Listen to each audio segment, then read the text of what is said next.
morning. It is Tuesday, February 14th, Valentine's Day. We really hope your day is more filled with love and less filled with Super Bowl commercial conversations.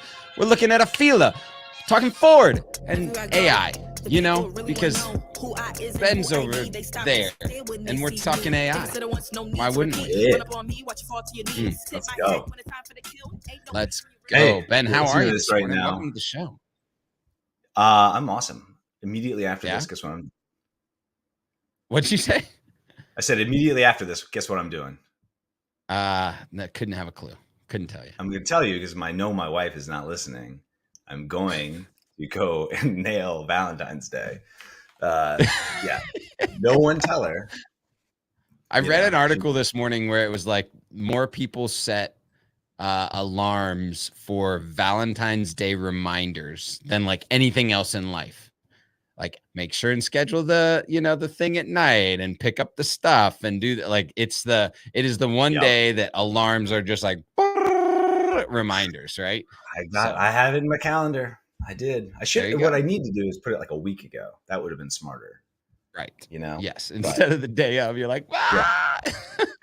No, so we're like, we got the 3 kids. It's a weeknight. And so it's a little bit different in the Mount Sear family. We kind of we chill it out. We do a little bit of a family meal, maybe like zhuzh that up a little bit.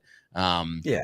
It's just kind of Valentine's is a family affair these days for us. 100%. So, this is the first year I think we'll be familying it, but you still you can't let off the gas too much. You know what I mean? You gotta deal with something. So exactly. Yeah. Anyways, exactly.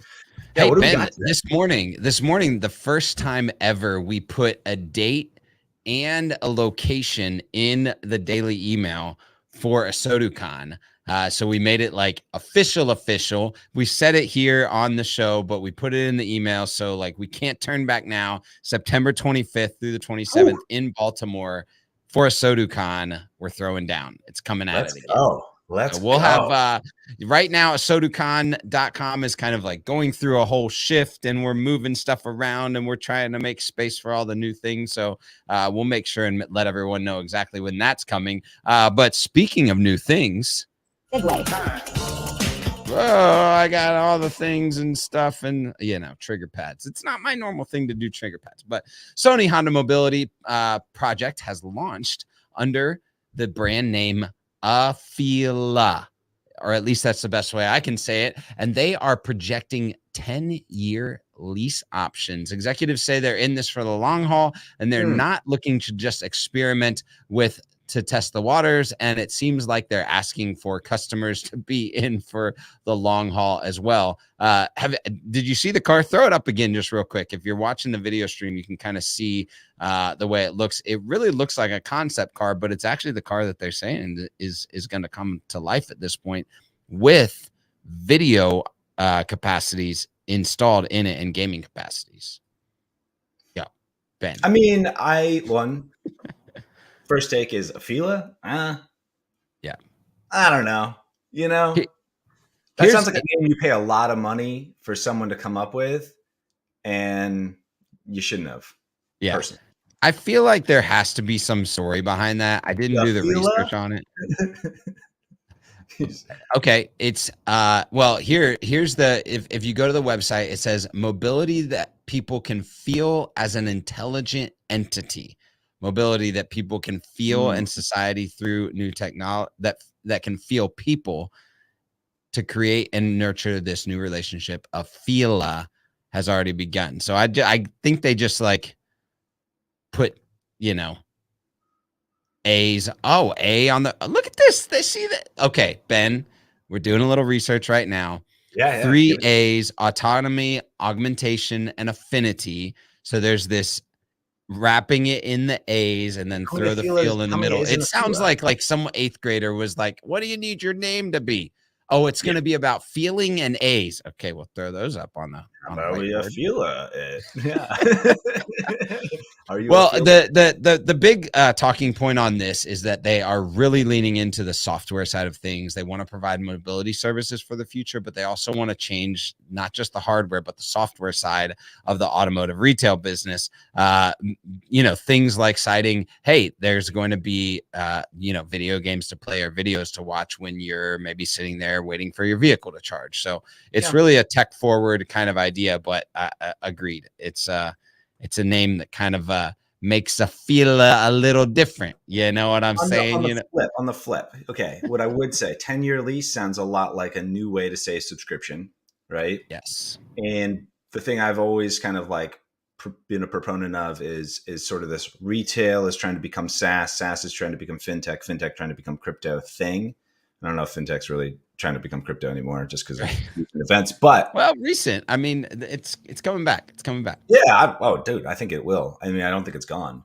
I Right. think, if you look at the sort of valuation arbitrage of that, why do people do this? Well, retail has a low valuation multiple on the revenue. SaaS has a higher, fintech has a higher, crypto has the highest, or did. And so, positioning themselves in this sort of subscription economy or Yep. whatever, that does change the sort of outcome of what investors might think of dollar for dollar, pound for pound of what that company's worth. So I think that's actually a cool move.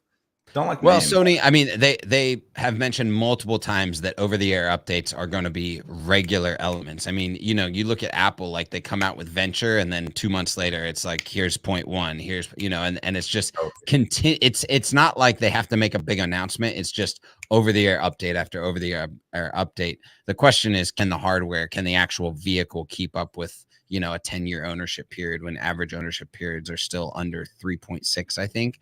And how much of their chip do they own? You know what I mean? Like Right. Android is pretty much their operating system for Sony phones, right? So if that's an inclination, their software is sort of outsourced to open source.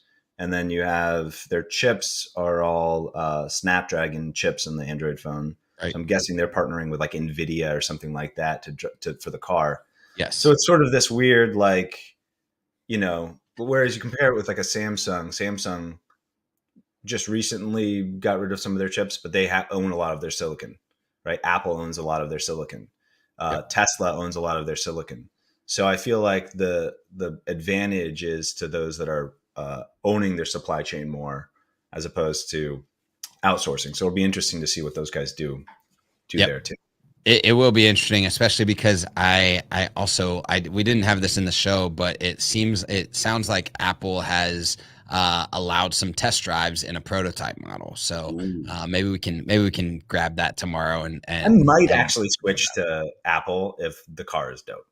Right. I've been diehard Android my whole life. Well, it's like Paul always says, he's like, yo, if Tesla came out with a phone, I'm probably buying a Tesla and the phone. Right. Because this integrated life cycle and ability to hand off type things.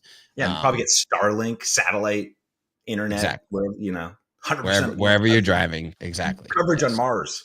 It's like send a car into space. If you land on Mars, you're good. Not a problem. Yeah, right? It's the Verizon guy all over again. Like, can you hear me? Well, a little less far from Mars, we've got Ford in Europe and Michigan. We're going to take a little track around that. The company has plans to slash 2,300 jobs in Germany, 1,300 in the UK, and 200 elsewhere in Europe. This news comes shortly after in Q4 they announced to be down $11 billion year over year. Farley saying, I don't just want to make the output the cuts without redesigning the work. This has to be sustainable, and that's how we're thinking about it nowadays. So thinking about sustainable work as job cuts come, even Meta, there was a financial report saying, hey, we've got all these job cuts, but we haven't had budgets yet. And so aligning budgets with people is just the new economy. And especially like you see Ford kind of following, like we were just talking about the SaaSification of vehicles. Ford starting to following, tech companies in the way that they're laying off people, realigning their focus on technology as opposed to vehicle hardware. Sure. Yeah. I mean, a couple of things there too is like in Europe, it is way harder to just sort of lay people off. You have to, by law, generally prove that you're not going to hire that position again for like at least a year, I think it is, that you're like that position truly is going away. So the redesign of work thing probably has a lot to do with that too, as like an angle. Yep. And then on the other flip of it, it's like, well, as we're starting to move into EVs and subscription and all these like new business models, it's also very believable. Like, Yeah. we talk about at the tier 3 level, how the service guy is probably going to be more like a Best Buy Geek Squad kind of guy and less of like a, gearhead oil change wrench monkey dude. Absolutely. And so like, you can kind of see it just up and down the train. Yep. Well, they are laying off 2,300 in Europe, but they're bringing on the capacity to employ 2,500 in the States. They have partnered with a foreign company to start their Blue Oval Battery Park in Michigan. It is about 100 miles west of Detroit and will open in 2026. And they will be building lithium ion phosphate cells there and enough in 1 year to power 400,000 EVs. So it's clear that the realignment of job capacity is focused on EV materials and an EV future for Ford. So that really, it's just a switch going, hey, we're just going to. Dude, it's also back to the supply chain. It's onshoring. Yep. If you think about fragility, right? Like the more optimized something is, the more fragile it gets. And that's when we experience the breakdown of the supply chain, like the very beginning of COVID.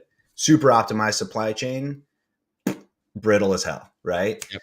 And so this is actually awesome because, like you bring things in, you own more of it, and you have less dependencies on others. I love it. Well, speaking of owning more of something and less dependency on others. Stop. Segue. Time. If anybody's been around LinkedIn, you've seen myself and Ben talking a lot about ChatGPT and Bard as places where businesses and individuals can go to create efficiencies through copywriting or creating code or any level of writing or learning. An AI copywriter, Writer, the actual name is Writer, has been training language model options for enterprise businesses. So as opposed to where ChatGPT and Bard and Google's tool are being trained on millions, and then now billions of interactions across all of the web, this Writer has been trained specifically on business copy and business interactions, financial reporting, annual reports, all of that across the internet. They've got 3 sizes. The model is called Palmyra, and it has 3 sizes for businesses to use, anywhere between 128 million interactions all the way to 20 billion parameters for small, base, and large businesses. But the really, really key thing here, and I think this is the thing that I want to lean into, is it actually allows you to own your brand's voice, which Ben, you've been talking about a lot, that brands that don't have a clear voice when utilizing ChatGPT will actually detract from their overall brand voice if they don't insert that in. And so I think this is like a solution for business brands in particular. Yeah, it's almost like it's like Inception level almost, because you're using AI to eventually, like if you're using it for SEO, for example, then you're using it on a publicly available website that will get scraped by Bard or ChatGPT and then like kind of reverberate, right? Like, so you're almost using AI to talk to the other AI and like maybe gain some relevance there. I think there's like a big, anybody that's at home listening, if you go to, if you're not familiar with ChatGPT, whoa, come on. Go to chat.openai.com and like try and ask it. If you have Twitter, for example, hey, who is, and I can put like at Ben Hadley, and it'll be like, you're a UK or Australian developer that likes to bake cakes. It like completely has no idea who I am. Right. Right. But if I go in and ask it to write an article about, asparagus, but I pretend like you're Elon Musk, it'll sound exactly like we'd all expect Elon Musk to sound. Yes. And so like that to me is the new SEO, the ability to have your brand reflected through the eyes and through the typing of AI and the output of AI. So this is really cool. It also gives you a signal of how important your data is going to be. Yeah. So this is like we talk about first party data in auto all the time, and there's kind of two sets of first party data. One is your brand's data, what how you talk, how you believe, how your financial history and annual reports look, and then there's your customer data, and this is leveraging that first part, which is your brand's data. Totally. And if you're really thinking about like, hey, I'm a dealership, I have no brand, all I do is sort of like, drop my price and try to sell cars. Like, this is the moment where you're going to want to pivot and start having a brand identity, because this is going to be key in the future to maintain relevance on these new platforms. Yeah, well, and I think it's interesting because, like, let's just say you took all of your training documents and your reports and your financial reports and maybe some executive emails and uploaded those, executive level email communications, and uploaded those into this language model, and then started to see how it writes based on all of those inputs. You might actually start to see whether or not you like your brand, right? You're going to go, oh, I like that. Oh, that's not who we're trying to be. That's so the we need mirror? to yes. Yeah. Yeah. It's a great mirror. And then like the general output is, if you like your brand, now you've got a way to start generating content that's unique, because what's cool is this, when you train this model, it doesn't train anyone else's model. It only trains yours. It's a completely closed system once you train it. Which is really dope. And it also has integrations like Google Docs, Chrome, Word, Outlook, all of the systems that a lot of businesses use already, as well as its self-sufficient model. So I think this is like, if a business is not paying attention to this, and they've got clean APIs, great documentation on that as well, so it's not just user-based. Hey, watch out for the way that this starts to express a brand. That'd be super helpful if you were like running, I don't know, like a website on like a, I don't know, composable like website or something. That'd be super cool. Something like that. Like that. You happen to know a thing or two. I know a guy. You know a guy. Awesome. Yeah. Well, hey, look, that's all the time we have for today. We took a little trip around EVs, jobs, and even some AI with my good friend Ben Hadley. Thanks for joining us this morning. Go try some of these thoughts and ideas out. Might serve you.